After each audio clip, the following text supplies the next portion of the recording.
Hey there, fellow insomniacs and midnight wanderers.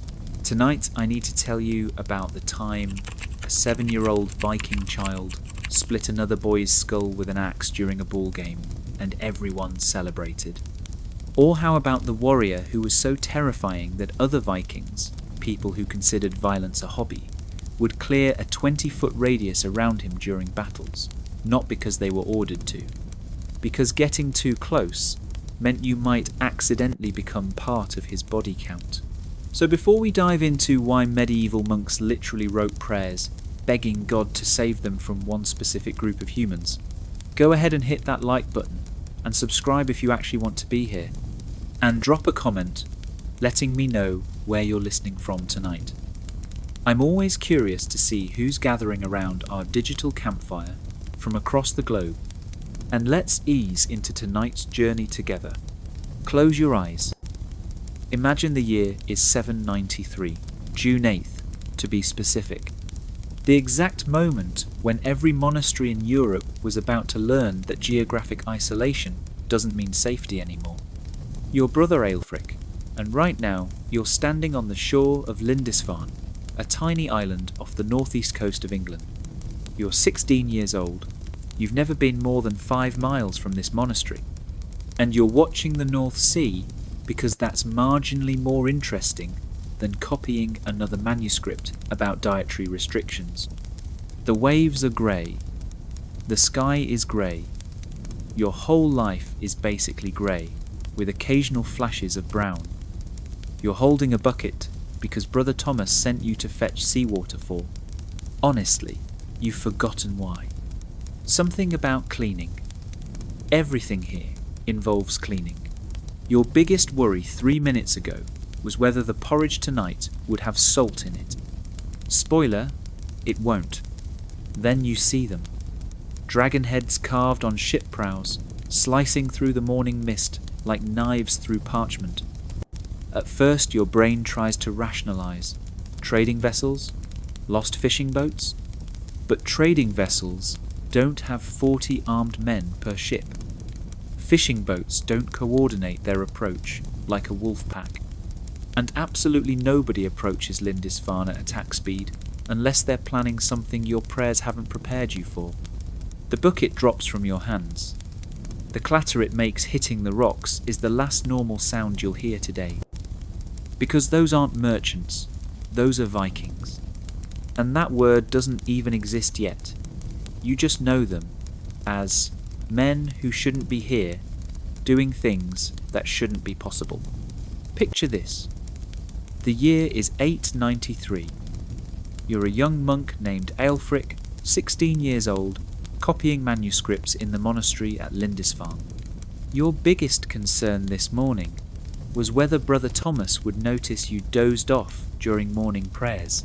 The North Sea wind rattles the shutters.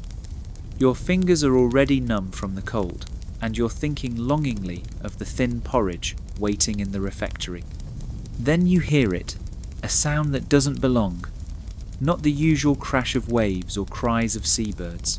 It's rhythmic, deliberate, like drums, but sharper. Oars. Dozens of them, cutting through water in perfect unison. You peer through a crack in the wall, and your blood turns to ice water. Long ships. Not trading vessels. These have dragon heads carved on their prows, shields lining their sides, and men aboard who look like they crawled out of your worst nightmares. One stands at the front, and even from here, you can see something's wrong with him. He's biting the edge of his shield. Actually biting it, like a rabid dog. His eyes roll back, showing only whites, and is he growling? The other warriors give him space, which somehow makes it worse. If hardened raiders fear this man, what chance do you have? This is your introduction to the Berserkers, the bear warriors, men who fought in such a trance-like fury that they felt no pain, feared no death, and followed no rules of civilized combat. They didn't just kill, they transformed into something inhuman, something that made even other Vikings nervous. But Berserkers were just one flavour of Norse nightmare. The Vikings produced an entire buffet of specialized killers, each more disturbing than the last. Warriors who believed dying in battle was winning the cosmic lottery. Men who treated violence like a craft to be perfected.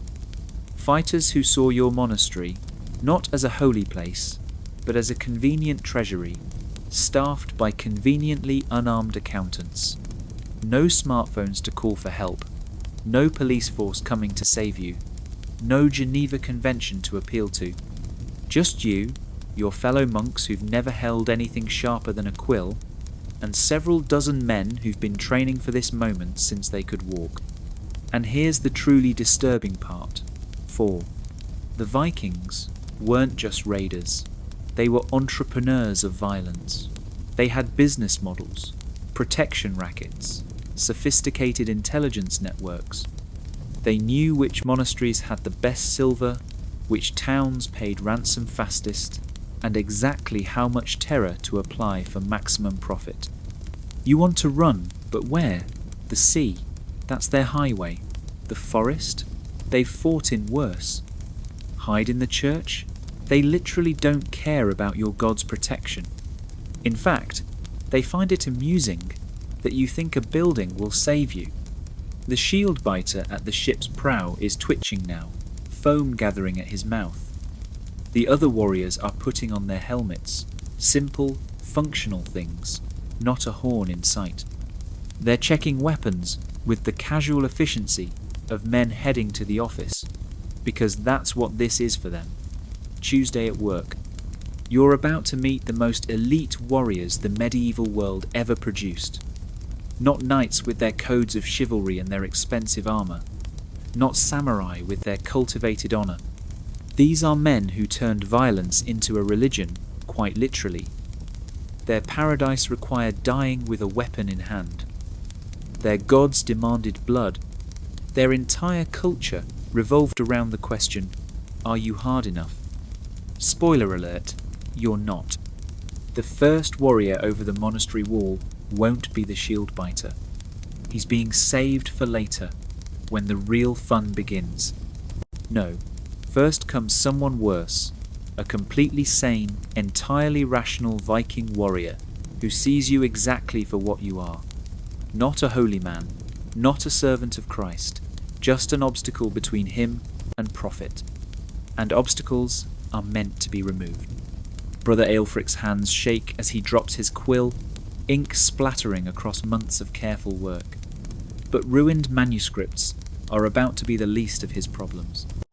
The first Viking hits the monastery wall like he's vaulting over a garden fence. No grappling hooks, no ladders, just a running leap and raw upper body strength that would make modern CrossFit enthusiasts weep. He lands in the courtyard with the grace of someone who's done this before, many times, in many countries, to many terrified monks just like you. His beard is braided with what might be silver rings, but could also be finger bones. Honestly, you're not getting close enough to check. He scans the courtyard with the practiced efficiency of a predator cataloguing prey. No dramatic roaring, no theatrical weapon waving, just cold, professional assessment.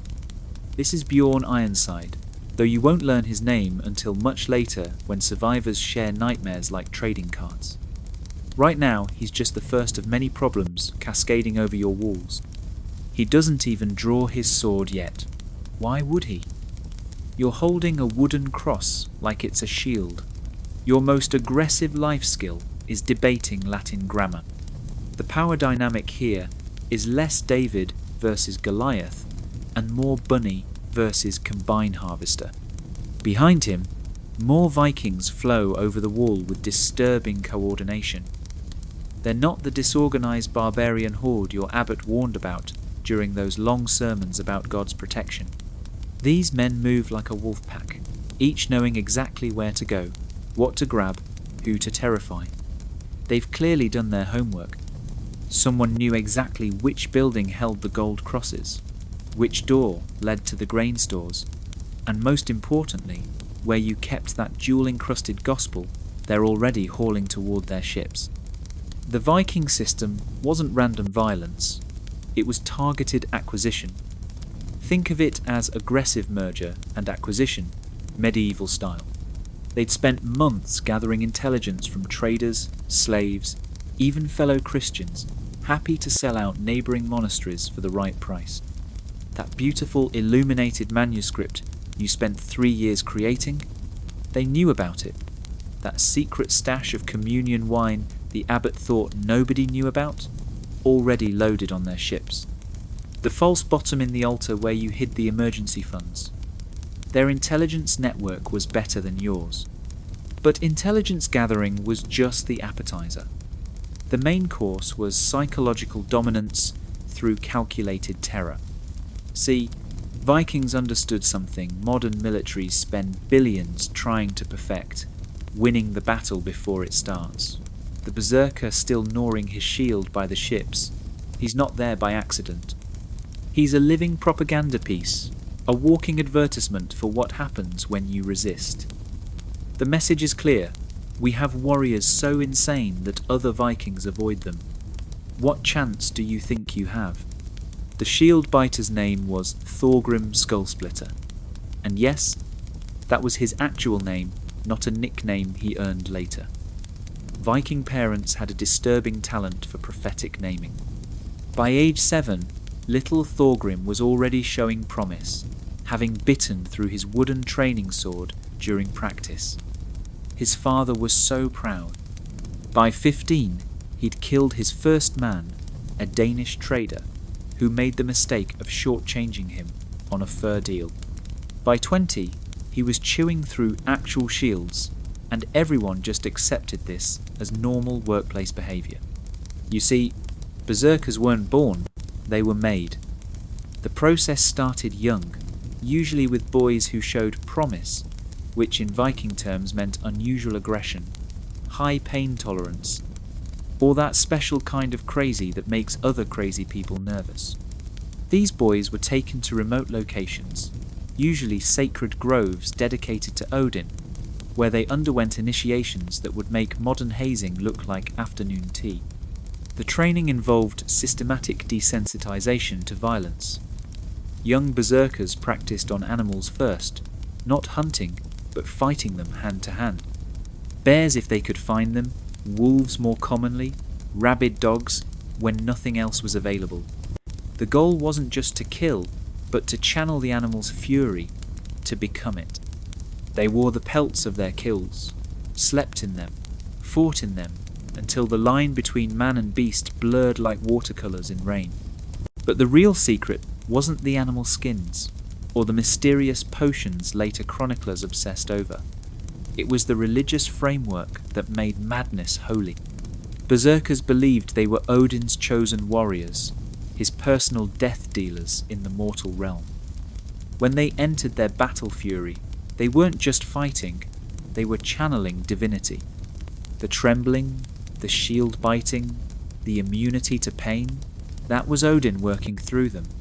At least that's what they believed, and belief is a powerful drug. The transformation process was ritualistic.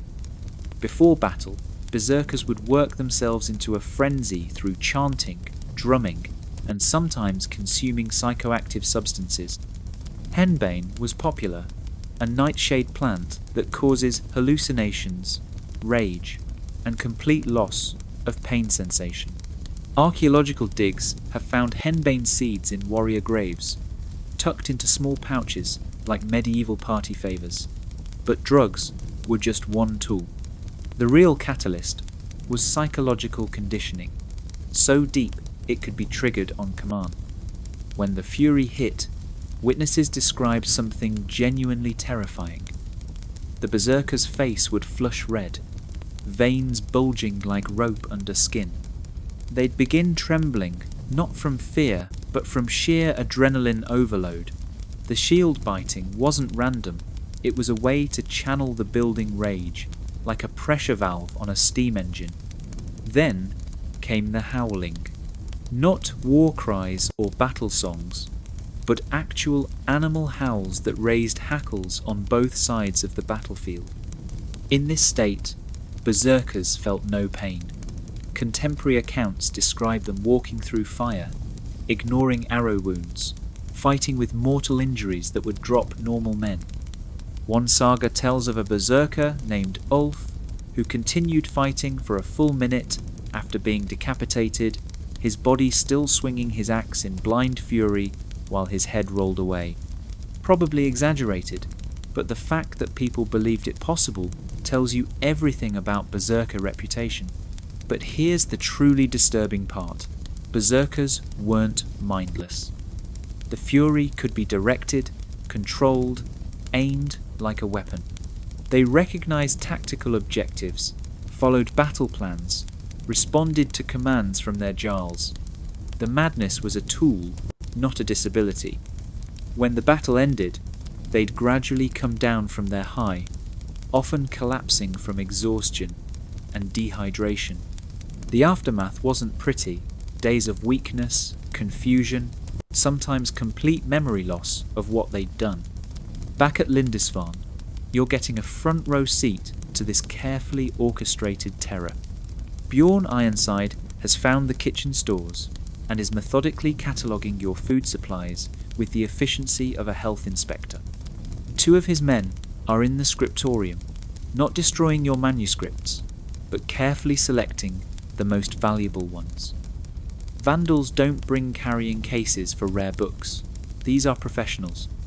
The screaming starts from the dormitory. Not death screams. Vikings are too practical to waste potential slaves, but the terrified cries of young novices being dragged from their beds.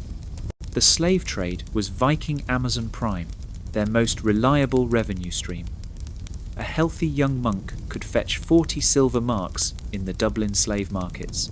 Women and children brought more. Your nephew Timothy, the one with the good singing voice, he's worth at least 60 marks to the right buyer in Constantinople. The Vikings have a whole quality control system for slaves. They're checking teeth, testing eyesight, looking for signs of disease or disability. It's livestock inspection with extra steps. The old, the sick, the stubborn, they're not worth the ship space. Brother Francis with his bad knee, he's safe. Sister Mary with her productive cough, also safe.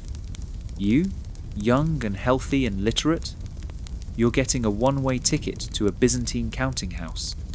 The efficiency is breathtaking. While you're still processing the fact that your life just became a commodity, the Vikings have already sorted the monastery's population into categories: valuable slaves, potential ransoms, and acceptable casualties. They've got spreadsheets in their heads, profit margins, calculated down to the last pig. This isn't pillaging, it's a hostile takeover with very aggressive negotiation tactics. Meanwhile, Thorgrim, the berserker, has finally been unleashed. He comes through the gate like someone opened the world's angriest piñata. The transformation is already beginning, that telltale flush creeping up his neck, hands beginning to tremble with pre-fury shakes. One of the older monks, Brother Augustine, makes the fatal error of standing his ground, probably remembering some sermon about faith moving mountains. Faith, as it turns out, does not stop a 200-pound Norwegian with daddy issues and a religious mandate to kill.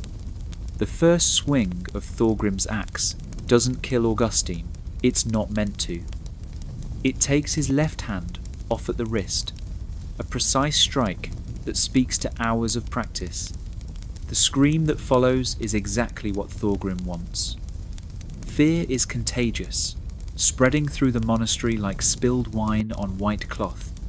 Every monk who hears that scream imagines themselves next, resistance crumbling like month-old bread. Thorgrim's second swing is pure theatre. He embeds his axe in the monastery's ancient oak door, the one your predecessors spent decades carving with scenes from scripture. The blade splits Matthew's gospel right down the middle, which feels unnecessarily symbolic. He leaves it there, quivering like a violent exclamation point, and switches to his backup weapon, a sword with a name, because of course Vikings named their swords. This one's called Legbiter, which shows a disturbing lack of ambition in the naming department, but absolute clarity in purpose.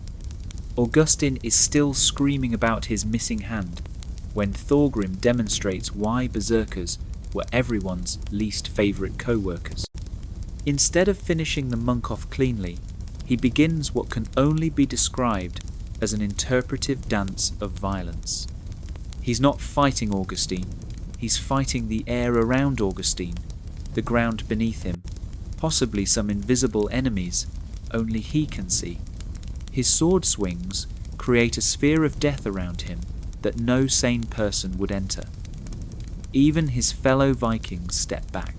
When your own team treats you like unexploded ordnance, you know you've achieved peak workplace toxicity. The psychology here is deliberate. A quick death teaches nothing. A prolonged display of unhinged violence, that's a masterclass in motivation. Every monk watching is learning the same lesson. Resistance equals becoming props in Thorgrim's one-man passion play about why you should have just handed over the silver.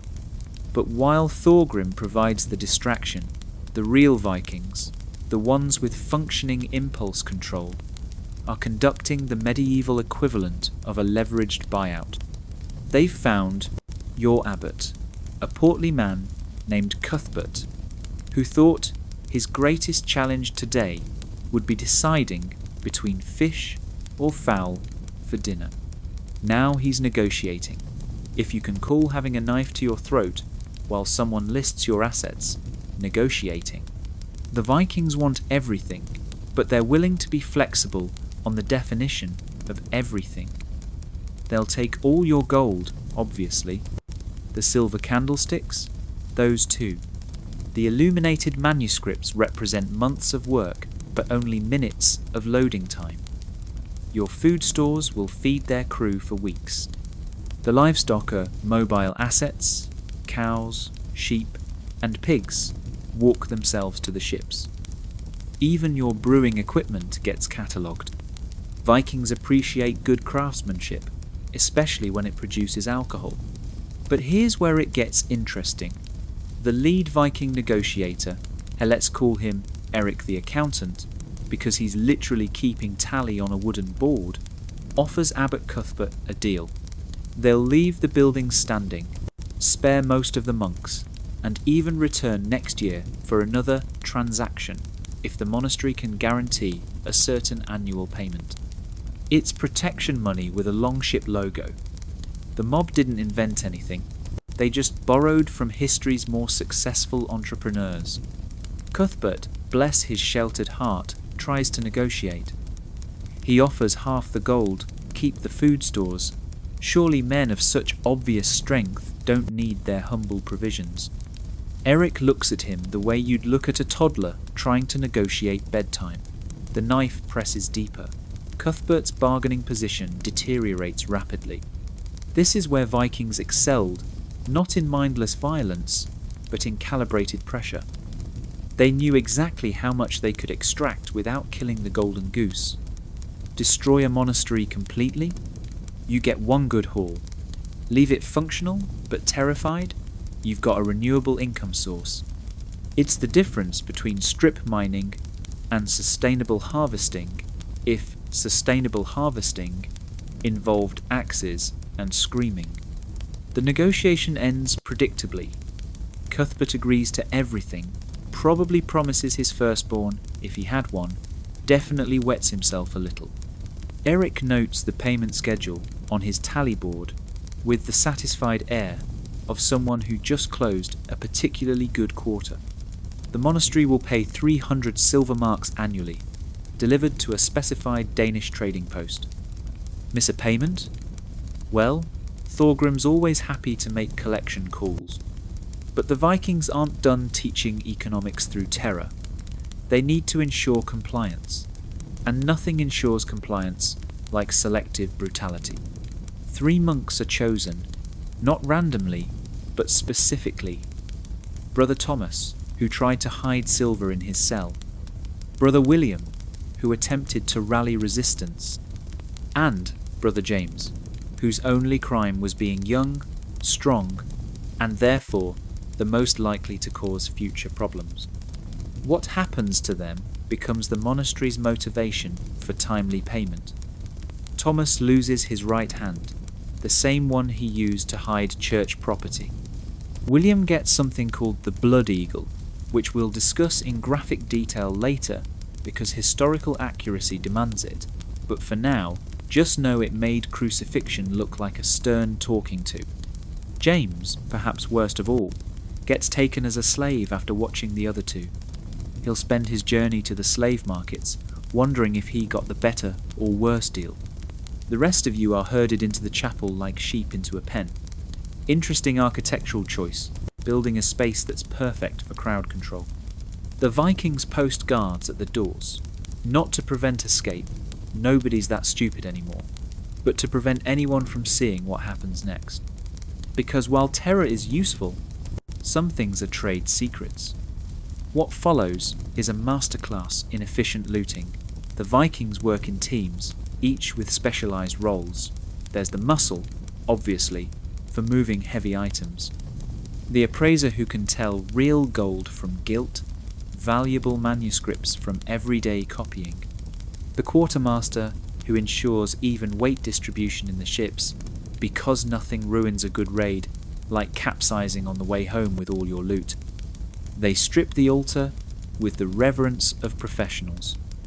The golden crucifix comes down carefully, wrapped in your own altar cloths for protection. The silver chalices are nested inside each other to save space.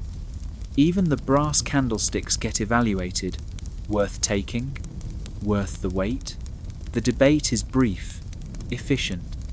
They've got a mental spreadsheet of value-to-weight ratios that would impress a modern logistics company. The manuscripts get special treatment. Vikings might not read Latin, but they know buyers who do.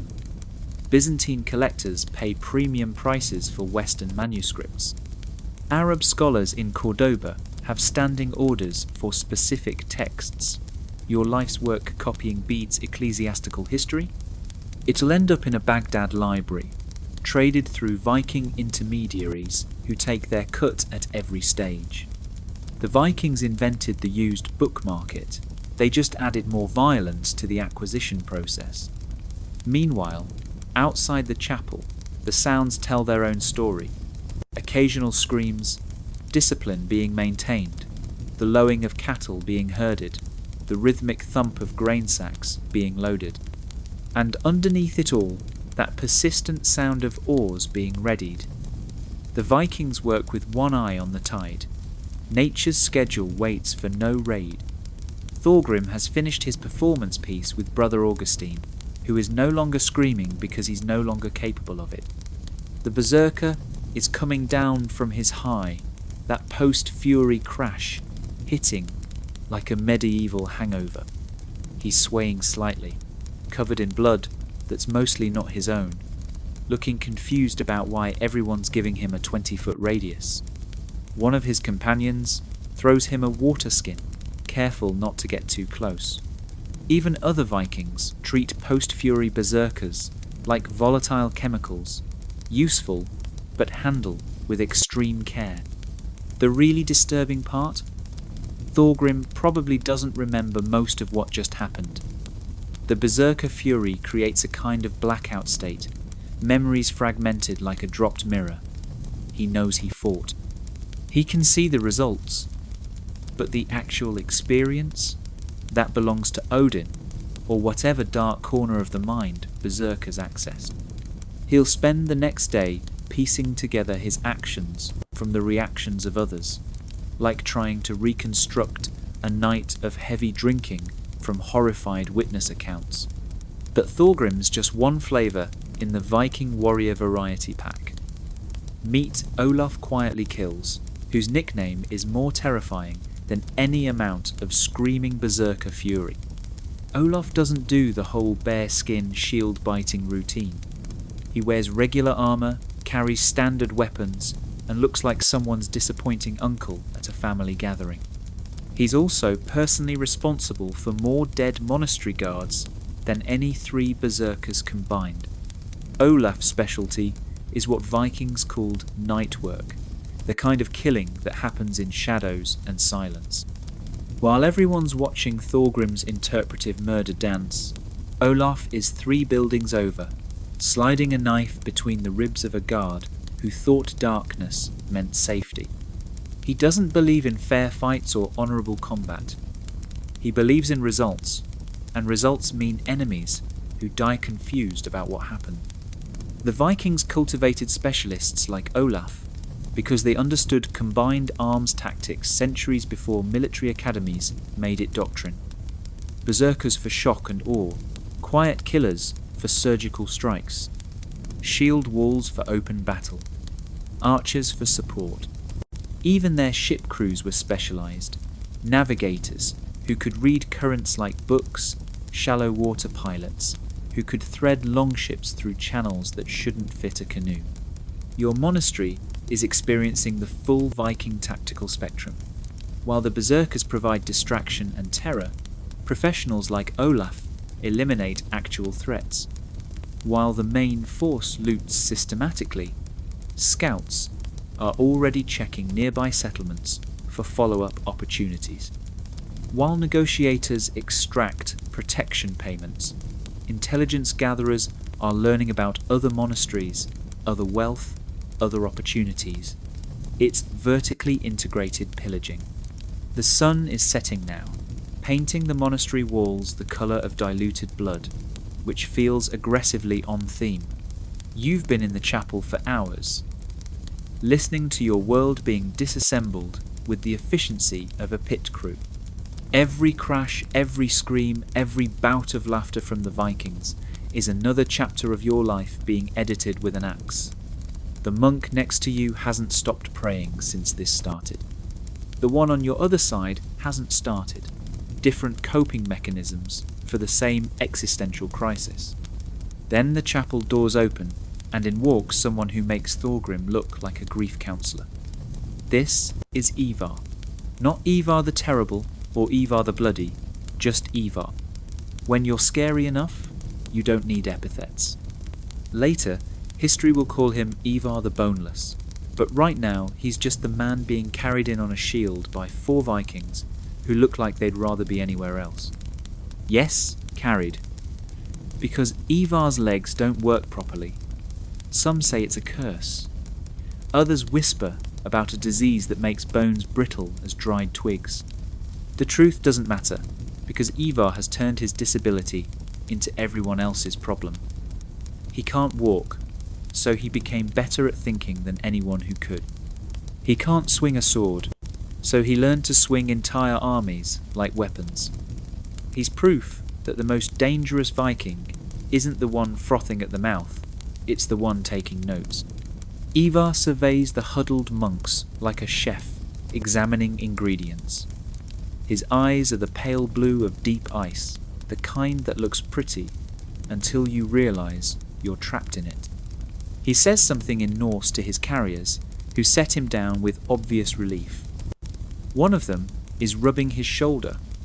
Ivar might have hollow bones, but he's not exactly lightweight, probably the armour, or the crushing weight of his reputation. He speaks Latin. Of course he does. Because why wouldn't the Viking raid leader be multilingual? His accent is terrible, but his grammar is perfect, which is somehow worse. It means he studied. This isn't some barbarian who stumbled into leadership through strength. This is someone who prepared for this conversation years ago. Abbot Cuthbert, he says, though Cuthbert is 3 buildings away, probably reconsidering his career choices. I need one of you to explain your library cataloguing system. The silence that follows is profound. Of all the things you expected, threats, demands, casual murder, a request for filing instructions wasn't on the list. Brother Marcus, your head librarian, actually raises his hand like he's in school. The Vikings have broken his reality so thoroughly that he's defaulting to muscle memory. Ivar smiles. It's not reassuring. Excellent. You'll show my men which manuscripts are worth taking. Be thorough. My buyer in Constantinople is very specific about condition and completeness. This is what makes Ivar more terrifying than any berserker. He's not here for random destruction. He's here for targeted acquisition of specific assets. Your monastery isn't being raided. It's being audited by someone who considers violence just another accounting tool. While Marcus gets conscripted into enabling his own library's dismantling, Ivar turns his attention to the rest of you. His Latin gets more comfortable as he warms up, like a knife getting sharper with use. He explains your situation with the patient tone of someone teaching children arithmetic. The monastery now belongs to what he calls the Danish Investment Group. You'll continue operating as normal, just with new overhead requirements. Think of it as a hostile takeover, except the hostility involves actual weapons. The protection fee is non-negotiable. The delivery schedule is fixed. The consequences for non-compliance are, and here he pauses, gesturing vaguely at the window where Brother William's screams have finally, mercifully stopped, already demonstrated. He's turned your monastery into a franchise operation, and he's corporate headquarters. But Ivar's real genius isn't in the extortion, it's in the psychology. He offers incentives. Monasteries that pay on time get left alone. Those that exceed quotas get actual protection from other raiders. He's creating a perverted loyalty program where the rewards include not being murdered, it's customer retention through terror. He also offers upgrades. For an additional fee, he'll assign a permanent Viking advisor to your monastery. This advisor will ensure no other Vikings bother you, help negotiate better terms with local lords, maybe even provide some muscle for your own collection efforts. He's selling you protection from himself and somehow making it sound reasonable. This is next-level manipulation. Thorgrim might break your body, but Ivar breaks your concept of reality. One young monk, Brother Francis, makes the mistake of asking a question. What happens if we can't pay? Ivar's smile widens. He likes questions. They show engagement. Then we renegotiate terms. Perhaps fewer mouths to feed would help your budget. We could assist with downsizing. The threat is clear, delivered with the casual tone of someone suggesting lunch options. This is Viking middle management at its finest. Ivar has industrialized raiding, turned it from smash and grab into a sustainable business model. He's the Henry Ford of pillaging if Henry Ford's assembly lines produce terror instead of cars. The real horror is that it works. Monasteries across Europe will adopt Ivar's payment plans. They'll budget for Viking insurance like any other expense. They'll factor raid seasons into their agricultural planning. Some will even start preferring Viking protection to local lords, who are often just as greedy but less reliable. Ivar isn't destroying the system, he's becoming part of it. But we're getting ahead of ourselves.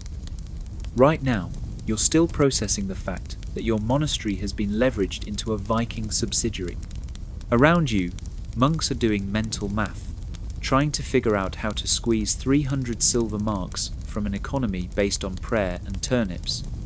Someone mentions increasing candle prices. Another suggests charging for baptisms. Market forces have entered the cloister, and they came wearing chainmail. Outside, the loading continues.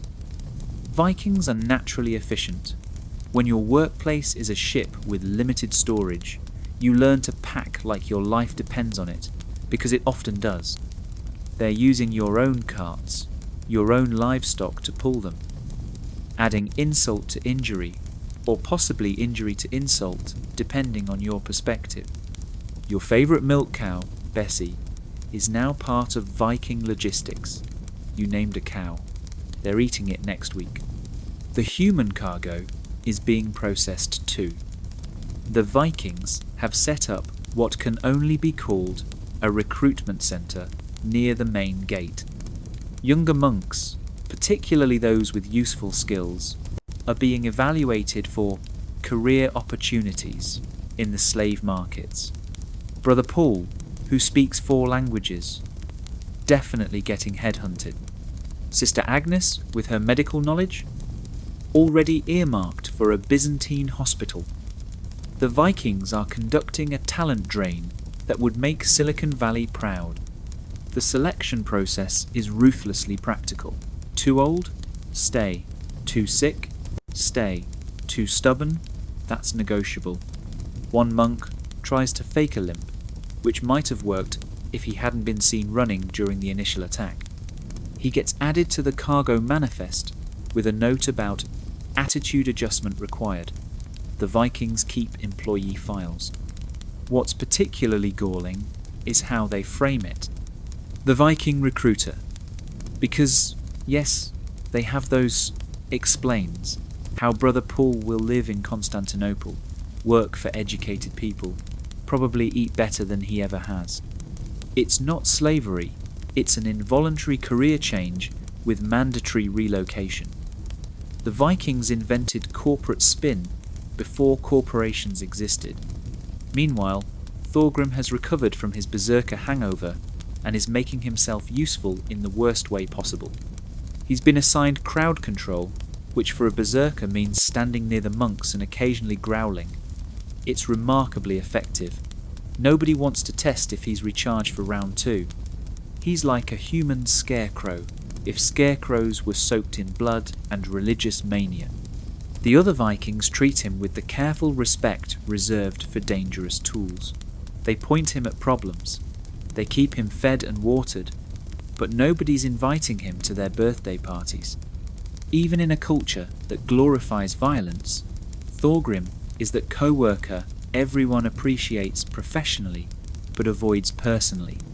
He's the office printer that jams constantly, but is the only one that can handle large jobs, necessary, frustrating, and occasionally covered in someone's blood. But Thorgrim's not even the strangest warrior type here. Meet Sigrid Crowtalker, one of the few female Vikings on this raid, and the one everyone else seems nervous around. She wears crow feathers in her hair, and carries a staff topped with what might be a human skull, but could also be a very unfortunate badger. She hasn't said a word since arriving, but the crows, following the ships, seem to listen when she gestures. Sigrid is what Vikings call a Velva, a Ceres, a practitioner of Seder magic, and someone you absolutely do not want to annoy. While the men handle the physical looting, she's performing her own kind of theft. She's at your shrine, not stealing the relics but doing something worse, conducting rituals over them. Every time she touches something holy, the Christian monks flinch, like she's slapping their grandmothers. Sigrid's ritual involves a lot of chanting in Old Norse, which sounds like someone gargling gravel while angry. She's drawn symbols on the ground with what you hope is red paint, but suspect isn't. Every few minutes she pauses, tilts her head like she's listening to something, then nods and continues. The crows outside respond with synchronized cawing that definitely doesn't feel random. Your fellow monks are praying harder now, which is saying something, since they've been marathon praying since sunrise. The Velva represents something worse than physical violence, spiritual warfare. Vikings didn't just want your gold, they wanted to prove their gods were stronger than yours. Every crucifix Sigrid defiles, every holy water font she contaminates with her pagan rituals, is a theological middle finger to everything you believe. It's psychological warfare with metaphysical implications. She finishes whatever she's doing and turns to face the huddled monks. When she speaks, it's in accented but clear Latin, because apparently everyone in this raid went to night school. Your White Christ is weak, she announces, like she's delivering a weather report. He let us in. Odin guided our ships through fog. Thor blessed our weapons. Your god watches while ours act. Brother Francis, who apparently has more faith than survival instinct, speaks up. Our God tests us through suffering. This is not weakness, but divine will.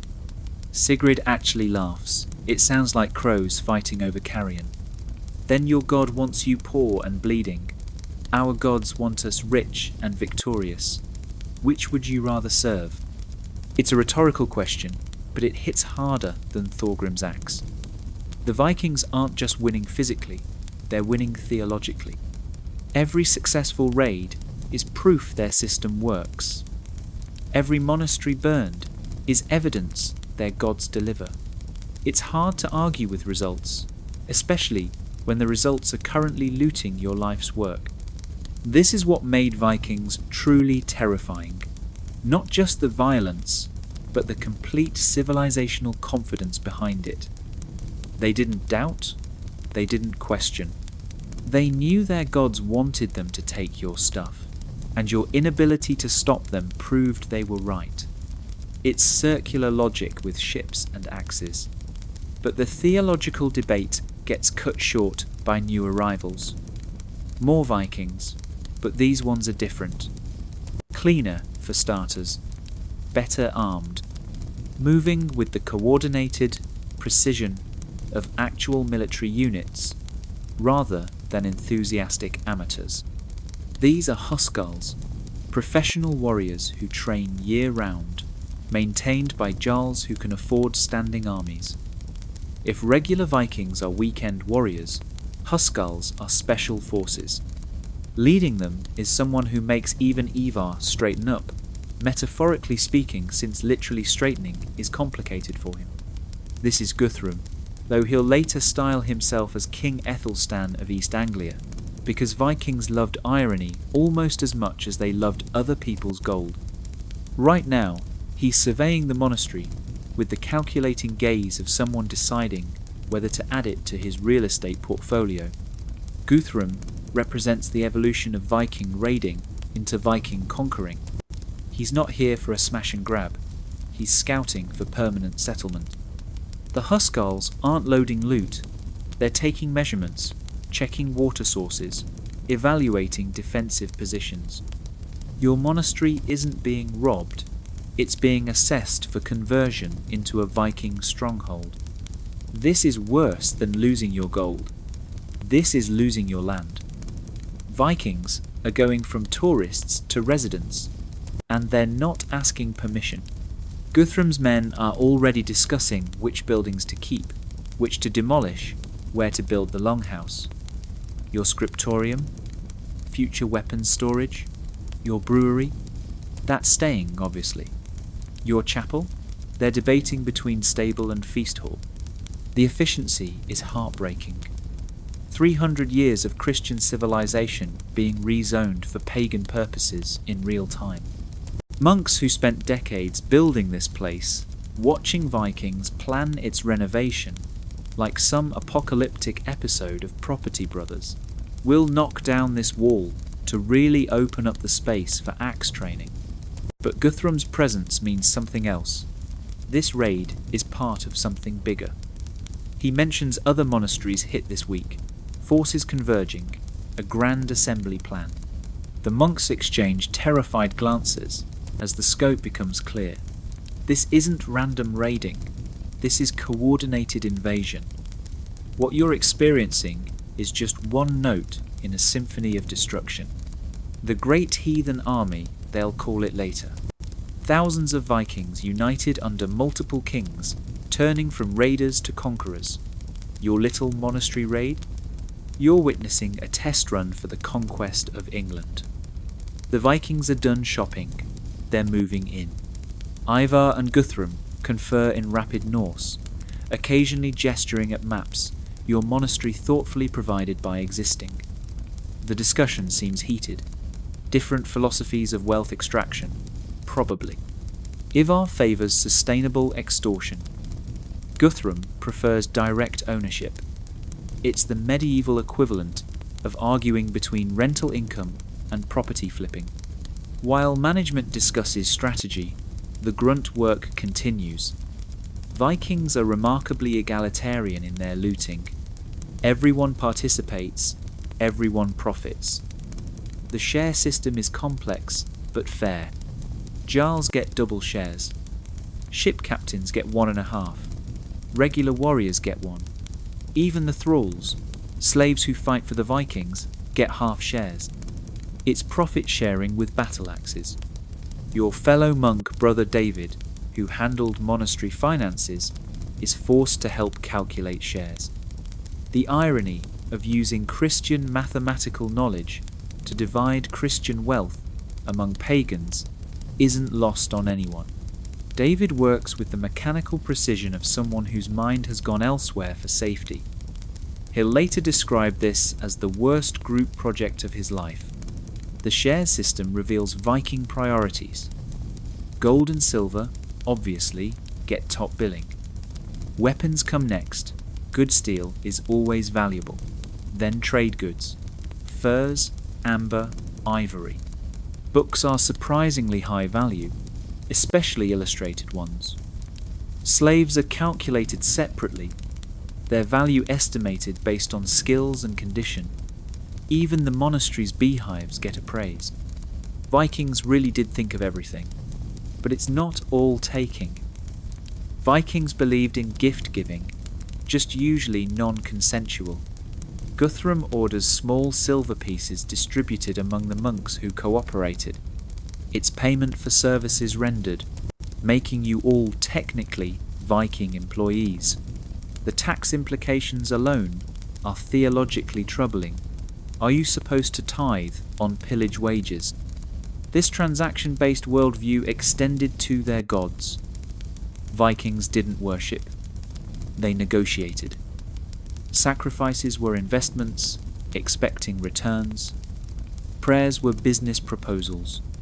Their entire religious framework operated on I give, so you give, which explains why successful raids reinforced belief. The gods delivered on their end of the bargain. Speaking of religion, the Vikings are preparing for their own ceremony.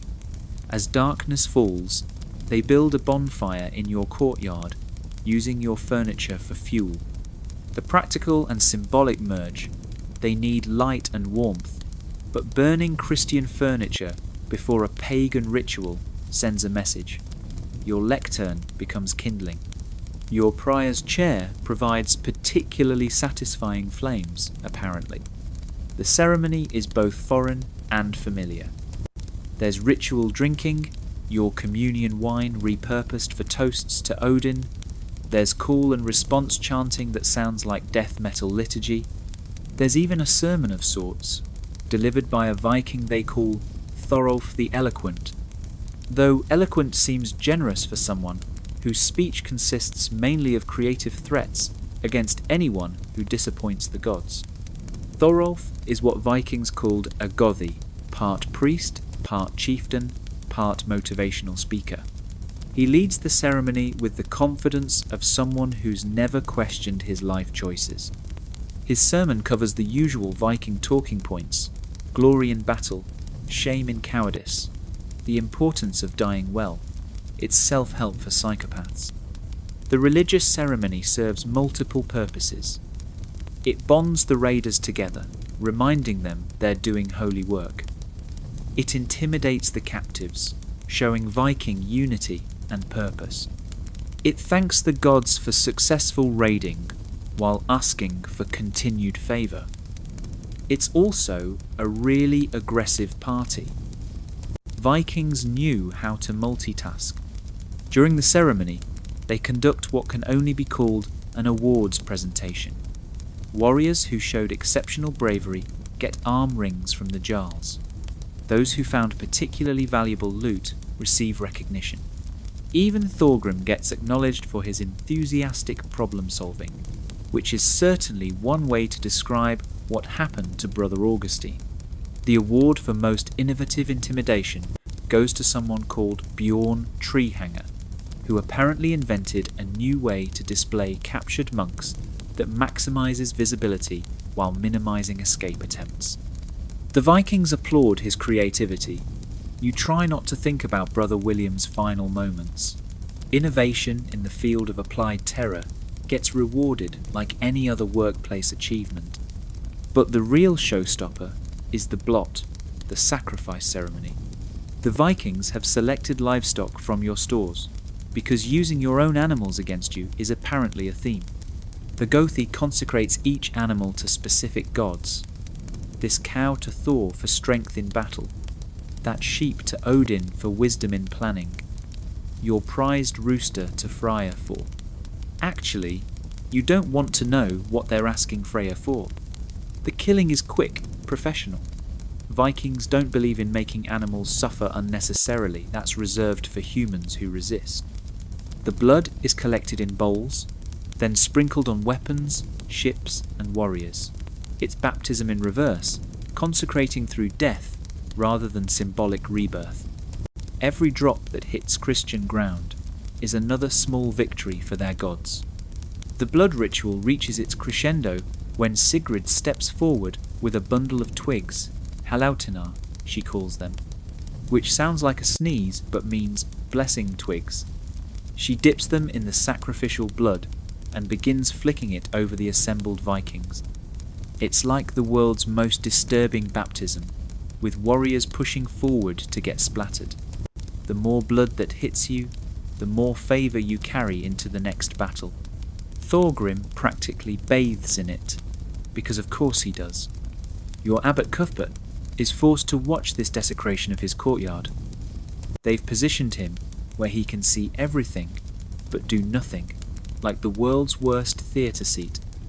Every drop of blood on sacred ground is a personal insult to his 4 decades of service. He's muttering prayers under his breath, but they're competing with Viking drinking songs. Guess which one's louder? The ceremony concludes with something called the Boast Oath, Bragarful in Norse, which sounds exactly as ridiculous as it is. Warriors stand up one by one, make elaborate promises about their future violence, then drink to seal the vow. It's New Year's resolutions for psychopaths. One promises to raid 3 monasteries before winter. Another swears to kill a Saxon noble with his bare hands. Thorgrim just promises to bite more things, which gets approving nods because everyone appreciates achievable goals. But the real entertainment comes from competitive boasting. Vikings trying to outpromise each other like some demented auction. I'll burn 5 churches. I'll burn 10. I'll burn 10 and salt the earth so nothing grows. It escalates until someone promises to personally fight Jesus Christ, at which point even the other Vikings suggest maybe toning it down a notch. There are limits, apparently. This performative culture explains so much about Viking effectiveness. When your entire social structure revolves around public promises of violence, followed by peer pressure to deliver, you get a self-reinforcing cycle of escalating aggression. No Viking wants to be the guy who promised to conquer a kingdom, but only managed a fishing village. That's how you get uninvited from the good raids. As the night wears on, the formal ceremony devolves into what can charitably be called a celebration. Vikings believe in work-life balance. They just count raiding as work and drinking as life. Your wine stores, carefully maintained for communion and medicinal purposes, are being drained with enthusiasm. The Vikings have even found your emergency brandy, the stuff Abbot Cuthbert swore didn't exist. They're playing drinking games that would horrify modern liability lawyers. Something called knife dance, where you throw knives between your own fingers while progressively drunker. Shield surfing down the monastery stairs, berserker or just drunk, which involves determining whether someone's behaviour is divine fury or alcohol poisoning. The line is thinner than you'd think. Olaf quietly kills isn't participating. He never does, apparently. While his comrades get progressively sloppier, he stays sharp, watching the perimeter. This is what makes him terrifying, not supernatural fury or religious mania, just relentless professionalism. He treats raiding like a job, and he's Employee of the Month every month. His idea of celebration is sharpening his knives while everyone else dulls their senses. You notice patterns in the chaos. The Vikings maintain watch rotations even while partying. Ships are guarded constantly. Weapons stay within reach. Even blind drunk, they're more organised than some sober Christian armies. This isn't luck or natural talent, it's ingrained training so deep it functions on autopilot. Vikings don't survive to adulthood without learning situational awareness. Around midnight, something changes. A horn sounds from the ships, not alarming, just attention-getting. The party winds down with practiced efficiency. Vikings, who were moments ago barely standing suddenly, remember how sobriety works. It's like watching a switch flip from chaotic neutral to lawful evil. Time for business again. The night shift begins. Vikings don't waste darkness. It's prime operational hours. While half the force sleeps, the other half conducts what they call quiet work. This involves visiting nearby farms and settlements, not for major raids, but for intelligence gathering and light intimidation. Think of it as market research with more axes. You're herded back into the chapel with the other monks for the night. The Vikings post guards, but honestly, where would you go? They've taken your shoes as a precaution. Running barefoot through medieval England at night is a suicide mission even without Viking patrols. The shoes aren't coming back, by the way. Vikings appreciate good leather. Inside the chapel, the mood is somewhere between funeral and fever dream. Some monks pray. Others have moved past prayer to stunned silence. Brother Francis is trying to organise a theological discussion about whether this is divine punishment or divine testing. Nobody's really listening. It's hard to debate theology when you can hear your life's work being carted away outside. Brother Marcus, forced to help catalogue the library, returns looking like someone who's seen the face of organisational evil. He reports that the Vikings have a filing system. They're organising stolen manuscripts by subject, language, and estimated market value. They have a separate category for illuminated versus text only. These barbarians have better library science than some monasteries. The real gut punch? They're leaving the theological commentaries. Apparently, there's no market for dense Latin discussions of transubstantiation. Your life's work analysing minute details of scripture? Worthless to them. They want history, geography, mathematics, practical knowledge. It's insulting to be robbed by people with such pedestrian taste in literature. Meanwhile, Ivar has set up what can only be called a mobile command centre in your refectory. Maps spread everywhere, covered in Norse runes that probably translate to steal this and burn that. He's planning not just tomorrow's movements, but next season's campaigns. Your monastery is one data point in a massive strategic equation he's solving for maximum profit. His disability hasn't slowed his mind one bit. If anything, it's sharpened it. While other Vikings lead through physical dominance, Ivar leads through being 10 steps ahead of everyone else. He's playing chess while they're playing checkers, if chess involved longships and checkers involve blood. He sees patterns others miss, connections others can't make, opportunities others wouldn't imagine. Case in point, he's noticed your monastery's detailed records of local nobility. Who owes whom, who's related to whom, who's feuding with whom. To you, it's gossip. To Ivar, it's intelligence worth its weight in silver. He's mapping the political landscape, finding weak points, identifying targets. Your careful chronicles of petty local drama just became Viking operational intelligence. He's particularly interested in succession disputes. Nothing destabilizes a region like unclear inheritance. Ivar files away every disputed claim, every bastard son, every ambitious second cousin. He'll use this later, playing factions against each other, supporting claimants who'll owe him, creating chaos that makes Viking conquest seem like stability by comparison. He's not just raiding your present, he's sabotaging your future. The guard changes at dawn, smooth as clockwork. Vikings might party hard, but they maintain discipline where it counts. Fresh warriors replace tired ones. Passwords are exchanged. Even after a night of drinking, the perimeter stays secure.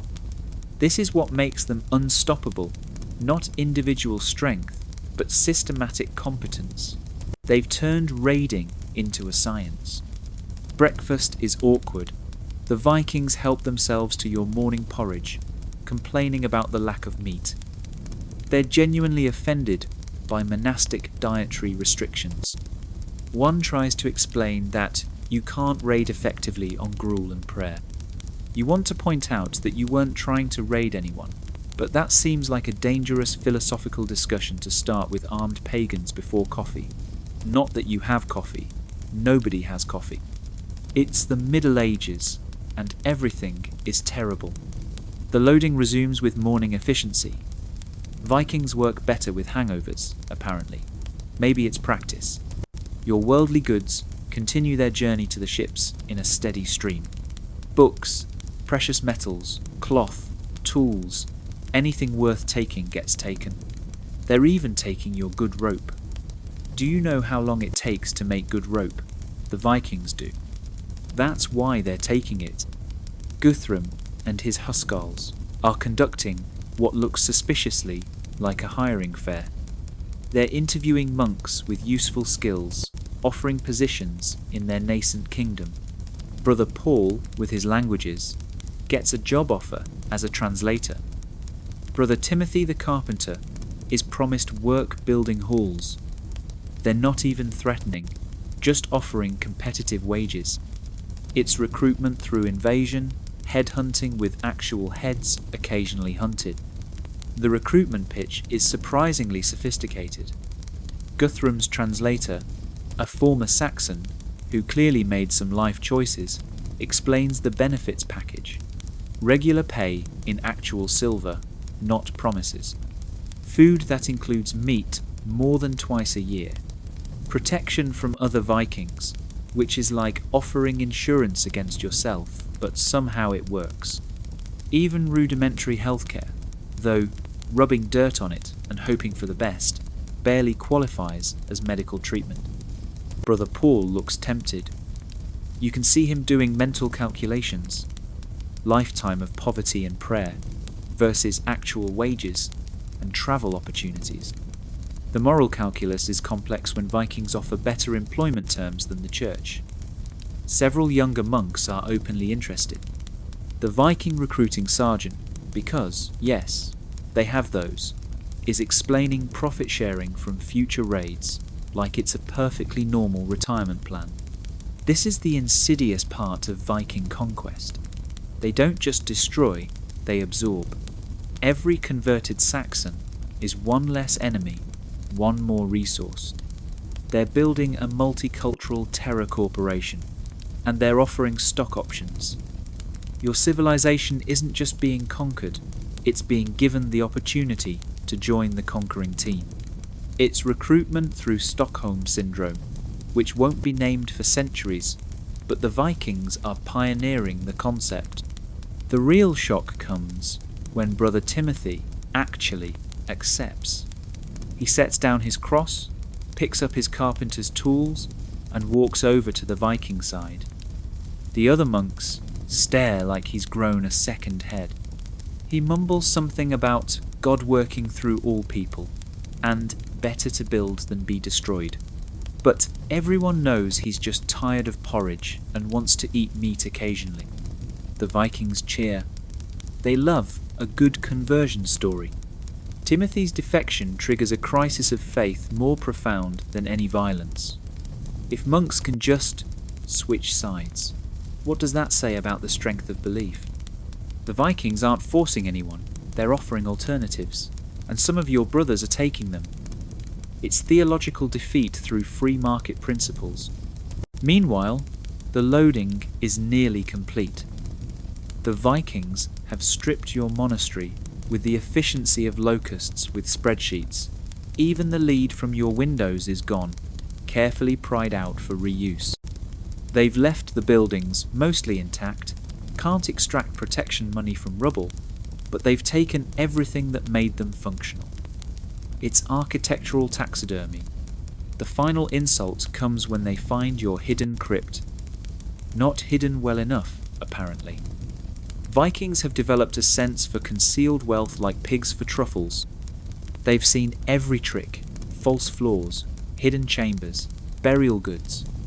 Your predecessor's funeral gold becomes Viking retirement funds. Even the dead aren't safe from hostile takeovers. But they're surprisingly respectful of the bodies themselves. Vikings understand honouring the dead, even Christian dead. They take the gold but leave the bones. It's a weird professional courtesy. We'll rob your ancestors, but we won't desecrate them.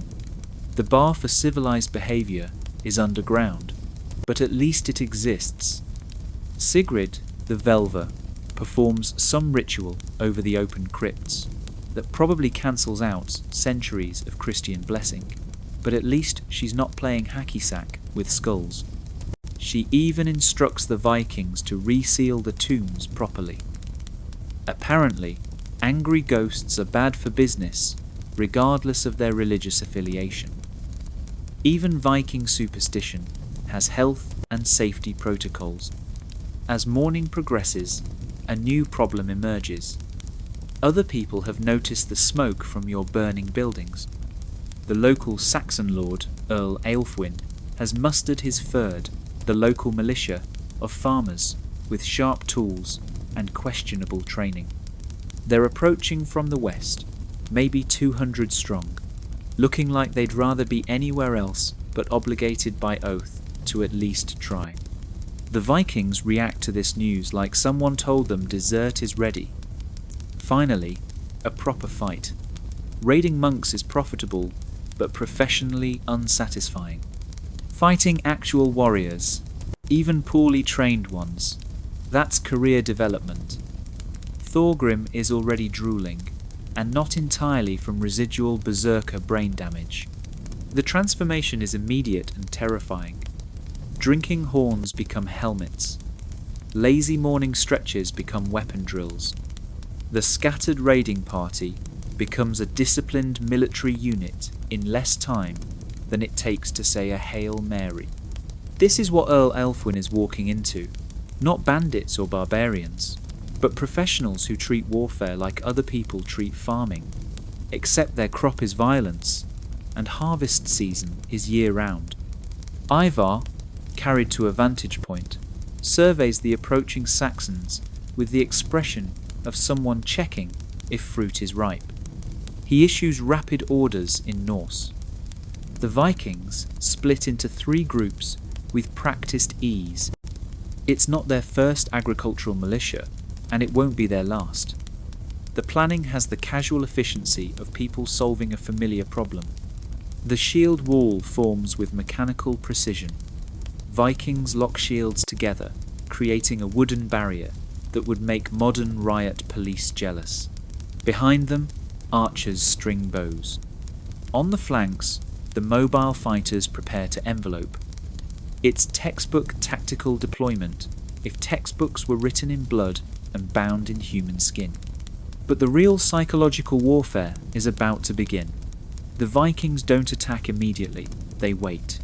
They let the Saxons see exactly what they're walking into. Let them count the professional warriors. Let them notice the blood still staining Viking weapons from yesterday's activities. Let them realize their farming tools won't save them from people who kill recreationally. Then comes the noise. Vikings bang weapons on shields in rhythm, creating a percussion that carries across the field. They chant in unison, not words, just sounds designed to trigger primal fear. Thorgrim starts his pre-berserker routine, which now includes what appears to be interpretive dance. Even his own side edges away. Nobody wants collateral damage from friendly fury. The Saxons slow. You can see the exact moment reality hits them. These aren't desperate raiders they can drive off. This is an army that happens to be raiding. Earl Aelfwin, to his credit, tries to maintain momentum, but his third is having second thoughts, third thoughts. Some are having fourth and fifth thoughts, and arriving at, maybe we should have stayed home. Ivar lets them get just close enough to fully appreciate their mistake, then signals. The Viking archers loose a volley, not aimed to kill, but to demonstrate range and accuracy. Arrows thud into the ground just in front of the Saxon line. The message is clear. We could have killed you but chose not to. Yet, it's psychological geometry. The Saxons are too close to retreat without looking cowardly, too far to charge effectively, perfectly positioned to stand there and marinate in their own fear. Ivar has turned the battlefield into a anxiety pressure cooker. The Vikings wait, patient as death, while Saxon resolve evaporates like morning mist. Then Guthrum tries something unexpected. He steps forward, alone, and addresses the Saxons in accented but understandable English. He offers terms. Not surrender, employment. Join the Viking army. Regular pay, share of loot, probably live longer than fighting against them. It's the same recruitment pitch, just delivered at spear point. The audacity is breathtaking. Mid-battle job fair, turning enemies into employees before the first blow lands. Some Saxons actually look interested. Fighting for your lord is all well and good, but your lord pays in obligations, and Vikings pay in silver. The economic argument has weight, especially when backed by superior military position. Earl Aelfwin looks like someone just explained cryptocurrency to him, confused, angry, and suspecting he's being scammed, but not sure how. His carefully mustered third is being offered better jobs by the people they came to fight. It's not in any military manual. How do you maintain feudal loyalty when the enemy offers better benefits? Some of his younger warriors are definitely wavering. You can see them eyeing the Viking equipment, the obvious prosperity of successful raiders. Their own gear is rusty, patched, maintained on hope and pig grease. The Vikings gleam with stolen wealth. It's advertising through arms and armour.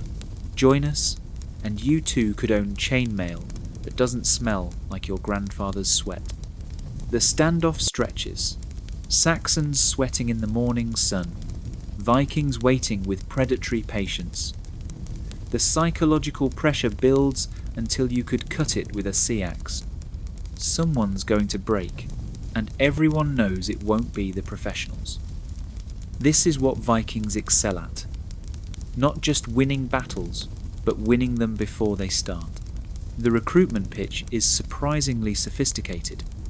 Guthrum's translator, a former Saxon who clearly made some life choices, explains the benefits package.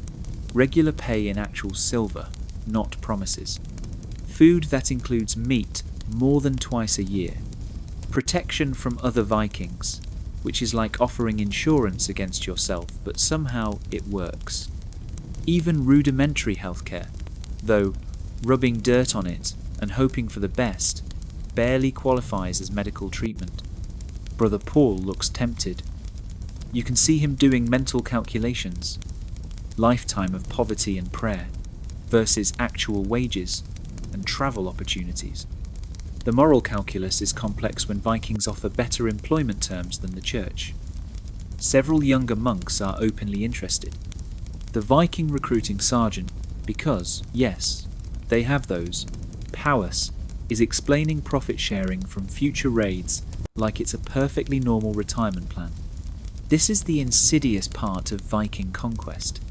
They don't just destroy, they absorb. Every converted Saxon is one less enemy, one more resource. They're building a multicultural terror corporation, and they're offering stock options. Your civilization isn't just being conquered, it's being given the opportunity to join the conquering team. It's recruitment through Stockholm Syndrome, which won't be named for centuries, but the Vikings are pioneering the concept. The real shock comes when Brother Timothy actually accepts. He sets down his cross, picks up his carpenter's tools, and walks over to the Viking side. The other monks stare like he's grown a second head. He mumbles something about God working through all people, and better to build than be destroyed. But everyone knows he's just tired of porridge and wants to eat meat occasionally. The Vikings cheer. They love a good conversion story. Timothy's defection triggers a crisis of faith more profound than any violence. If monks can just switch sides, what does that say about the strength of belief? The Vikings aren't forcing anyone, they're offering alternatives, and some of your brothers are taking them. It's theological defeat through free market principles. Meanwhile, the loading is nearly complete. The Vikings have stripped your monastery with the efficiency of locusts with spreadsheets. Even the lead from your windows is gone, carefully pried out for reuse. They've left the buildings mostly intact, can't extract protection money from rubble, but they've taken everything that made them functional. It's architectural taxidermy. The final insult comes when they find your hidden crypt. Not hidden well enough, apparently. Vikings have developed a sense for concealed wealth, like pigs for truffles. They've seen every trick, false floors, hidden chambers, burial goods. Your predecessor's funeral gold becomes Viking retirement funds. Even the dead aren't safe from hostile takeovers, but they're surprisingly respectful of the bodies themselves. Vikings understand honouring the dead, even Christian dead. They take the gold but leave the bones. It's a weird professional courtesy. We'll rob your ancestors, but we won't desecrate them. The bar for civilized behaviour is underground, but at least it exists. Sigrid the Velver performs some ritual over the opened crypts that probably cancels out centuries of Christian blessing, but at least she's not playing hacky sack with skulls. She even instructs the Vikings to reseal the tombs properly. Apparently, angry ghosts are bad for business, regardless of their religious affiliation. Even Viking superstition has health and safety protocols. As morning progresses, a new problem emerges. Other people have noticed the smoke from your burning buildings. The local Saxon lord, Earl Elfwin, has mustered his Fyrd, the local militia of farmers with sharp tools and questionable training. They're approaching from the west, maybe 200 strong, looking like they'd rather be anywhere else, but obligated by oath to at least try. The Vikings react to this news like someone told them dessert is ready. Finally, a proper fight. Raiding monks is profitable, but professionally unsatisfying. Fighting actual warriors, even poorly trained ones, that's career development. Thorgrim is already drooling, and not entirely from residual berserker brain damage. The transformation is immediate and terrifying. Drinking horns become helmets. Lazy morning stretches become weapon drills. The scattered raiding party becomes a disciplined military unit in less time than it takes to say a Hail Mary. This is what Earl Elfwin is walking into. Not bandits or barbarians, but professionals who treat warfare like other people treat farming, except their crop is violence, and harvest season is year-round. Ivar, carried to a vantage point, surveys the approaching Saxons with the expression of someone checking if fruit is ripe. He issues rapid orders in Norse. The Vikings split into 3 groups with practiced ease. It's not their first agricultural militia, and it won't be their last. The planning has the casual efficiency of people solving a familiar problem. The shield wall forms with mechanical precision. Vikings lock shields together, creating a wooden barrier that would make modern riot police jealous. Behind them, archers string bows. On the flanks, the mobile fighters prepare to envelope. It's textbook tactical deployment, if textbooks were written in blood and bound in human skin. But the real psychological warfare is about to begin. The Vikings don't attack immediately, they wait. They let the Saxons see exactly what they're walking into. Let them count the professional warriors. Let them notice the blood-still staining Viking weapons from yesterday's activities. Let them realise their farming tools won't save them from people who kill recreationally. Then comes the noise. Vikings bang weapons on shields in rhythm, creating a percussion that carries across the field. They chant in unison, not words, just sounds designed to trigger primal fear. Thorgrim starts his pre-berserker routine, which now includes what appears to be interpretive dance. Even his own side edges away. Nobody wants collateral damage from friendly fury. The Saxons slow. You can see the exact moment reality hits them. These aren't desperate raiders they can drive off. This is an army that happens to be raiding. Earl Aelfwin, to his credit, tries to maintain momentum, but his third is having second thoughts, third thoughts. Some are having fourth and fifth thoughts, and arriving at, maybe we should have stayed home. Ivar lets them get just close enough to fully appreciate their mistake, then signals. The Viking archers loose a volley, not aimed to kill, but to demonstrate range and accuracy. Arrows thud into the ground just in front of the Saxon line. The message is clear. We could have killed you, but chose not to. Yet. It's psychological geometry. The Saxons are too close to retreat without looking cowardly. Too far to charge effectively. Perfectly positioned to stand there and marinate in their own fear. Ivar has turned the battlefield into an anxiety pressure cooker. The Vikings wait, patient as death, while Saxon resolve evaporates like morning mist. Then Guthrum tries something unexpected. He steps forward, alone, and addresses the Saxons in accented but understandable English. He offers terms, not surrender, employment, join the Viking army. Regular pay, share of loot, probably live longer than fighting against them. It's the same recruitment pitch, just delivered at spear point. The audacity is breathtaking.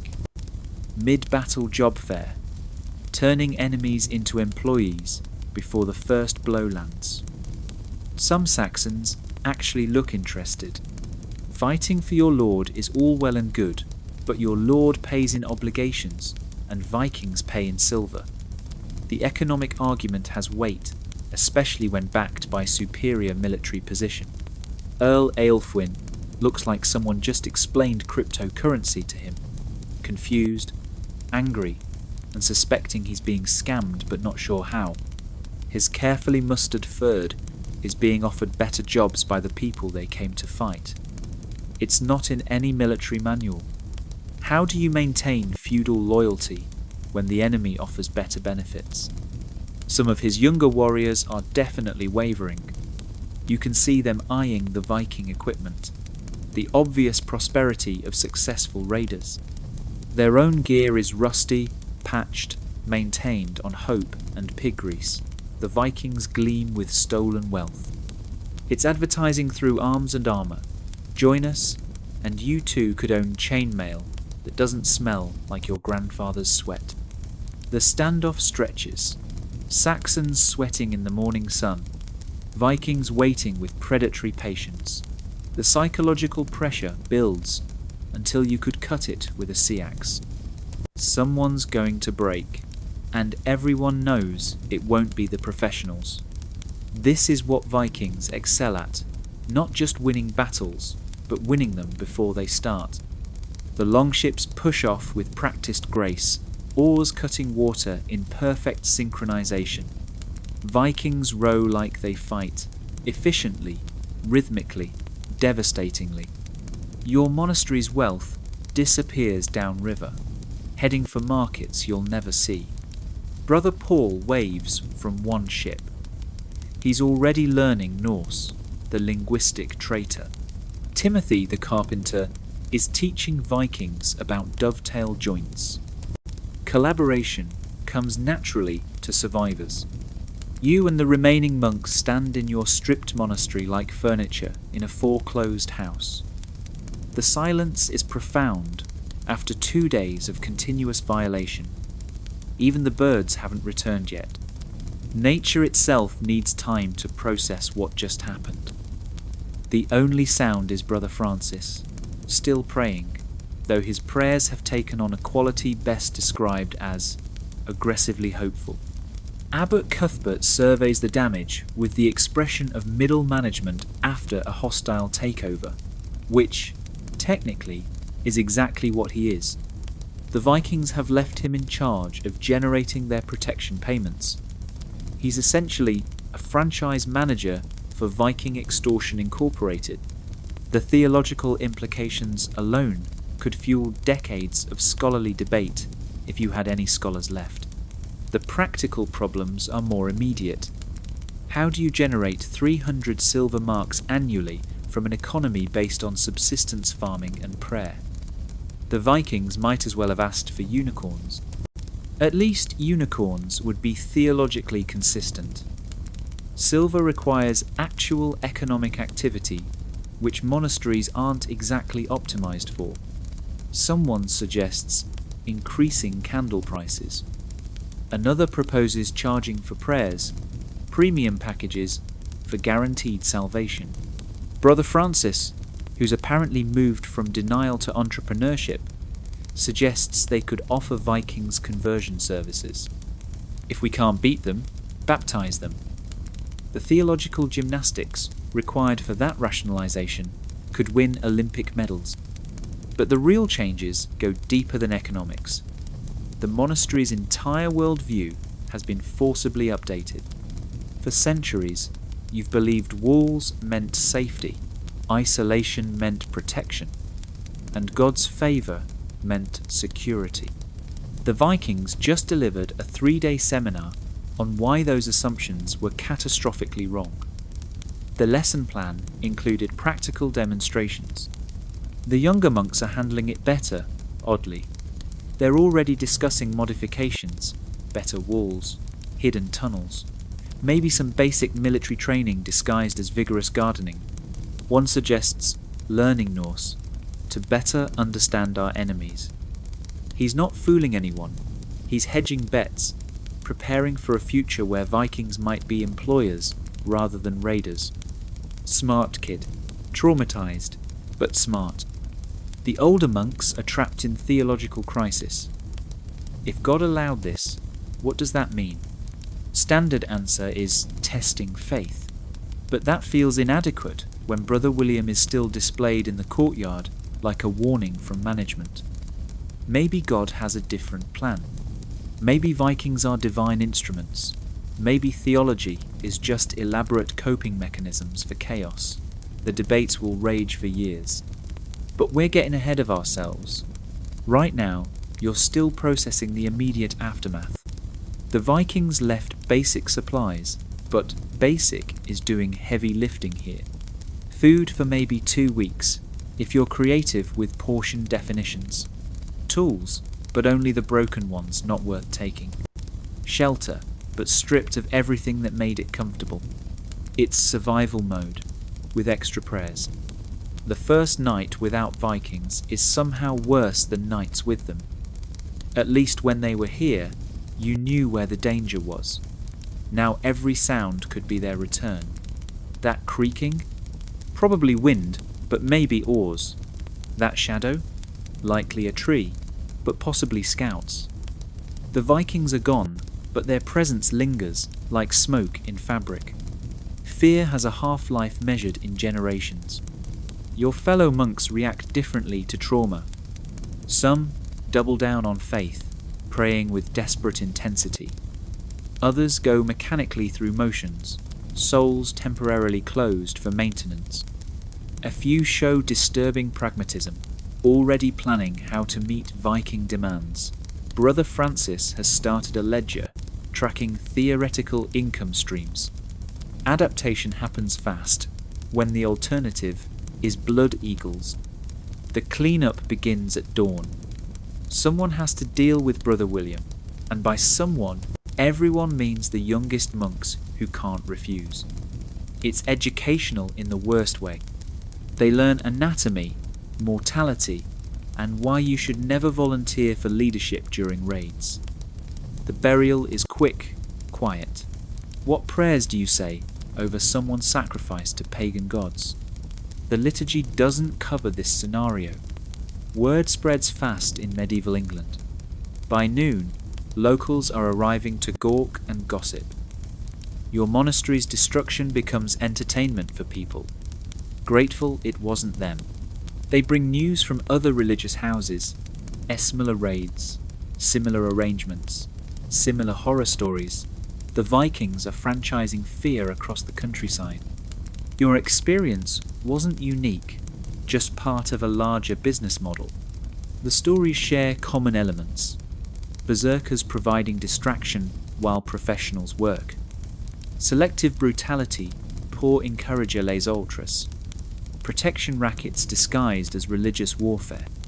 The Vikings have industrialized raiding, like Henry Ford would later industrialize cars. Standardized processes, predictable outcomes, scalable violence. They've turned warfare into a replicable business system. But there are variations too. Some monasteries fought back, past tense being significant. Fighting Vikings directly apparently goes poorly. Others tried hiding their wealth. Vikings found it anyway, and charged finder's fees in fingers. A few attempted negotiation up front. They got better terms, but still got raided. The house always wins when the house has longships. The most disturbing news comes from the north. Entire regions are falling under Viking control, not raiding, ruling. They're setting up kingdoms, establishing laws, minting coins. The raiders are becoming residents. Your future isn't just paying protection money, it's potentially paying taxes to Viking kings. The theological implications make your head hurt. One visitor, a merchant who trades with everyone because money has no religion, offers practical advice. Pay early, pay fully, pay visibly, he says. Vikings appreciate promptness and hate feeling cheated. Make the payments theatrical. Let them see you gathering it, counting it, suffering for it. They want evidence of your sacrifice, not just silver. It's performance art with financial consequences. He also suggests diversification. Don't just rely on donations and agriculture. Develop crafts. Vikings value metalwork, weaving, brewing, especially brewing. Vikings will pay premium for good ale, and buying from you means they're less likely to burn the supplier. It's vertical integration of victimhood, become too useful to destroy completely. The merchant's cynicism is breathtaking, but practical. He survived 3 Viking raids by being indispensable. They know him, trust him, relatively, even protect him from other Vikings. He's turned repeated trauma into a business relationship, Stockholm Syndrome as a career path. His advice is morally questionable, but pragmatically sound. As he leaves, he offers one final wisdom. The Vikings aren't going away. This is the new normal. Adapt or become archaeological evidence. It's harsh, but accurate. The old world of isolated monasteries protected by distance and deity is dead. The new world has Vikings in it, permanently. Evolution isn't optional anymore. The monastery slowly develops new routines around Viking-shaped holes. Prayers now include specific requests for protection from Northmen. Work parties focus on generating tradable goods rather than illuminated manuscripts. Guard rotations become standard, even though everyone knows they're mainly decorative. If Vikings want in, they're getting in. The guards are just to make everyone feel like they're doing something. The psychological damage manifests in small ways. Monks flinch at the sound of running water, too much like oars. Nobody sits with their back to doors anymore. The refectory rearranges so everyone can see entrances. It's architectural PTSD. The building's layout now reflects collective trauma rather than religious contemplation. Young brother Matthew starts having visions. He claims to see Viking ships in his dreams, warning of future raids. Nobody dismisses this as mere nightmares. In a world where Vikings appear from nowhere to destroy everything, prophetic dreams seem downright reasonable. He becomes the unofficial Viking early warning system. His accuracy rate is terrible, but his anxiety is reliable. The seasons change, but the fear remains constant. Every merchant brings news of Viking movements. They're raiding in Ireland. They're settling in Northumbria. They're establishing trade routes that somehow involve other people's property changing hands involuntarily. The Viking economy is booming, largely because they're very good at making other economies unboom. The first payment comes due faster than anyone expected. 3 months isn't long when you're starting from scorched earth. Abbot Cuthbert has aged a decade in 12 weeks, transforming from spiritual leader to desperate CFO. His new prayers sound suspiciously like business plans. Give us this day our daily bread, and also 300 silver marks, somehow, please God, seriously, any ideas? The monastery has pivoted hard into capitalism. Brother Francis runs a brewing operation that would make German monks jealous. Turns out fear is excellent motivation for innovation. Their new ale is strong enough to make Vikings homesick, which is either very good or very bad for business. They're calling it Berserker's Bane, which shows admirable marketing courage or suicidal overconfidence. Other monks have discovered hidden talents. Brother Andrew makes decorative metalwork that Vikings actually want to buy. Brother Simon breeds chickens with disturbing efficiency. Brother James has developed a soap that gets blood out of anything, for obvious reasons. Market demand drives innovation, and the market demands Viking-friendly products. It's economic Stockholm syndrome, with profit margins. The payment day arrives with all the ceremony of an execution, which it might be if things go wrong. The Vikings send a collection party, just 5 men, but they include Olaf quietly kills, which is like sending a nuclear submarine to collect a parking ticket. Overkill, but effective for maintaining payment discipline. Nobody wants to find out what happens if Olaf has to work for his money. The silver is presented with theatrical suffering, as advised. Monks carry it in small portions, maximizing visible effort. They count it loudly, repeatedly, making sure Vikings see every piece. It's performance art, where bad reviews mean blood eagles. The Vikings watch with professional satisfaction. They appreciate good customer service, even involuntary customer service. But here's the unexpected part. They pay for the ale. Actual silver for actual goods. It's still extortion with extra steps, but it's something. The brewery becomes profitable enough to cover part of the protection fee. The Vikings become regular customers for their own extortion victims' products. The economic circularity makes everyone's head hurt, but it works. This becomes the new pattern. Vikings raid, establish protection fees, then buy products from their victims to help them pay those fees. It's the most twisted economic ecosystem imaginable, but it's an ecosystem. Some monasteries become known for specific products. Lindisfarne makes the best candles. Jarrow has superior manuscripts. Your monastery has ale that makes homesick Vikings cry into their beards. Years pass. The Vikings settle more permanently, building towns that look suspiciously like the ones they burn. They establish laws that protect property rights, presumably so they can violate them more efficiently. Some even convert to Christianity, though their version involves a suspicious amount of axes and financial incentives. Theological purity takes a back seat to survival. Young monks who grew up under Viking threat adapt better. They learn Norse alongside Latin. They understand protection payments as just another tithe. Some even marry Viking settlers' daughters, creating families that pray to Christ on Sundays and know all Odin's names just in case. Cultural fusion through mutual traumatic bonding. The real change comes when Vikings start defending their monasteries from other Vikings. Nothing protects your investment like exclusive exploitation rights.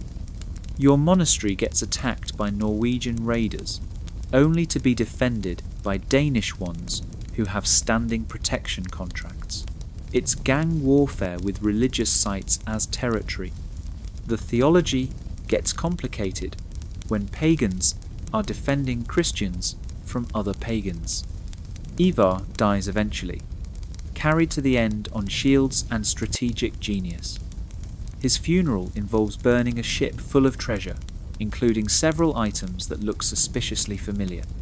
Your monastery's golden crucifix gets a Viking funeral. The theological implications are staggering. Does it count as consecrated if it's consecrated to Odin? These are the questions that keep monk philosophers employed. His sons continue the business, but it's different. Less raiding, more managing. Second-generation Vikings grow up seeing monasteries as revenue streams rather than targets. They're stakeholders in stability. Some even donate to monastery building projects. It's tax-deductible and improves property values. Viking urban planning includes religious diversity for economic reasons. The berserkers fade away gradually. Turns out there's limited market demand for uncontrollable rage in settled societies. Thorgrim ends his days as a tavern curiosity, telling increasingly unlikely stories about his raiding days. Children dare each other to make him angry. He obliges with theatrical fury that wouldn't scare chickens. Time domesticates even divine madness. The protection payments evolve into actual taxes as Viking kingdoms formalize. Your monastery pays the same amount, but now it's legal extortion, progress, of a sort. The Vikings issue receipts with official seals. They establish courts where you can appeal tax rates, though the judges are all Vikings, so good luck with that. It's civilization, just with more axes than anticipated. New monasteries are built with Viking raids in mind. Hidden chambers become standard. Emergency evacuation plans are posted next to prayer schedules. Young monks train in vigorous gardening that looks suspiciously like combat drills. The Vikings notice but don't mind. They appreciate professionalism, even defensive professionalism. It makes their job more interesting. The most profound change is psychological. A generation grows up where Viking raids are historical rather than immediate threats. They learn about the terror academically, like studying earthquakes in geologically stable regions. The fear fades into cultural memory, stories told to novices to explain why the monastery has such good locks. But the scars remain in architecture and attitude. Every monastery still has that one old monk who flinches at Norse accents. Treasury rooms have multiple hidden compartments, just in case. The brewing industry remains suspiciously robust for religious institutions. These are adaptations that outlive their causes, evolutionary responses to predators who became neighbours. The Vikings themselves become respectable eventually. Their grandchildren are lords and merchants, integrated into the societies their ancestors terrorized. They sponsor religious art and donate to the same monasteries their grandfathers robbed. It's historical irony, so thick you could spread it on bread. Former raiders funding illuminated manuscripts about martyrs they created. Some even become saints. Olaf Haraldsson, who definitely killed monks, gets canonized as Saint Olaf. The church has a flexible relationship with former Vikings who bring large donations. Redemption is available at competitive rates. Your monastery ends up with a shrine to someone who probably stole from it. History is written by survivors who learn to be pragmatic. The Viking Age ends not with a bang, but with paperwork. The last raids peter out as raiding becomes unprofitable compared to trade. Why steal what you can buy? Why burn what you can tax? The longships become cargo vessels. The warriors become merchants. The protection rackets become insurance companies. Violence evolves into bureaucracy. Looking back, the Vikings weren't just raiders, they were catalysts. They forced rapid social evolution through applied terror. Monasteries became businesses, monks became manufacturers. Isolation ended abruptly. The medieval world modernized at sword point, developing financial systems and defensive strategies that shaped European development. Your monastery survives, scarred but functional. The buildings are rebuilt stronger, the brothers are fewer but more practical. The faith remains but tempered with pragmatism. God works in mysterious ways, and apparently some of those ways involve Vikings. It's theological complexity that would make Augustine weep, but you're alive to contemplate it. The final irony? Viking descendants become your best customers. They buy your ale, commission your manuscripts, marry your neighbours. The raiders' great-grandchildren sit in your chapel, praying to the same God their ancestors denied. Cultural victory through patience and fermentation. You didn't defeat the Vikings, you absorbed them, one barrel of ale at a time. In the end, the most terrifying warriors in history weren't defeated by other warriors. They were conquered by the same forces that conquer everyone: time, comfort, and the slow gravitational pull of civilization. The berserkers became bartenders. The raiders became traders. The pagans became Christians, or at least Christian adjacent for tax purposes. And somewhere in a quiet monastery, an old monk still instinctively checks the river when he hears rhythmic sounds. Some lessons, once learned, never fully fade. The Vikings taught Europe many things, but the most important might be this. Civilization is fragile, adaptability is essential, and sometimes the best defense against barbarians is really good beer. The terror they brought was real, calculated, and devastatingly effective. But so was the resilience they inadvertently created. Every monastery that survived became stronger. Every adaptation became tradition. Every payment made was a lesson in economics. The Vikings didn't just raid Europe, they forced it to evolve.